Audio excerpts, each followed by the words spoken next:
प्राचीन काल की बात है। अयोध्या नगरी के राजा दशरथ अपने 4 पुत्रों राम, लक्ष्मण, भरत और शत्रुघ्न के साथ सुखी जीवन जी रहे थे। चारों पुत्रों में सबसे बड़े श्री राम थे, जो अपनी सत्यनिष्ठा, मर्यादा और धर्म के पालन के लिए जगत में आदर्श माने जाते थे। महाराज दशरथ का सपना था कि राम उनके उत्तराधिकारी बने और अयोध्या का राज्य संभालें। एक दिन महाराज दशरथ ने राम के राज्याभिषेक की घोषणा की, जिससे पूरी अयोध्या प्रसन्न हो गई। परंतु इसी बीच उनकी तीसरी रानी कैकेयी ने अपने 2 वरदानों का स्मरण दिलाया। पहला, कि उनका पुत्र भरत राजा बने और दूसरा, कि राम को 14 वर्षों के लिए वनवास भेजा जाए। महाराज दशरथ इस वचन को तोड़ नहीं सकते थे। दुखी होकर उन्होंने राम को वनवास का आदेश दिया। श्री राम ने बिना किसी विरोध के अपने पिता के आदेश का पालन किया। माता सीता, जो श्री राम की धर्मपत्नी थी, और उनके छोटे भाई लक्ष्मण, दोनों ने भी राम के साथ वन में जाने का निर्णय लिया।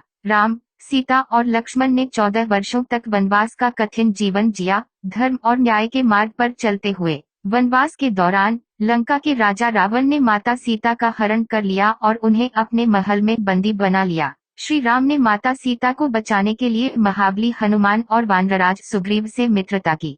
हनुमान जी ने अपनी शक्ति और भक्ति से लंका तक पहुंचकर सीता की खोज की और फिर श्री राम को सूचना दी। श्री राम ने वानर सेना के साथ मिलकर लंका पर चढ़ाई की। रावण और राम के बीच एक भीषण युद्ध हुआ। इस युद्ध में रावण के सभी राक्षस मारे गए और अंततः श्री राम ने रावण का वध किया। माता सीता को मुक्त कराकर राम उन्हें अयोध्या वापस लाए। अयोध्या लौटने पर पूरे नगर ने राम, सीता और लक्ष्मण का स्वागत किया। दीपों की पंक्तियां जलाई गईं और इसी खुशी के अवसर को आज हम दीपावली के रूप में मनाते हैं। राम ने धर्म और मर्यादा के मार्ग पर चलते हुए अयोध्या पर न्याय और समर्पण के साथ शासन किया। उनके जीवन से हमें यह शिक्षा मिलती है कि सत्य, धर्म और कर्तव्य के मार्ग पर चलने से सदा विजय मिलती है, चाहे रास्ता कितना भी कठिन क्यों न हो।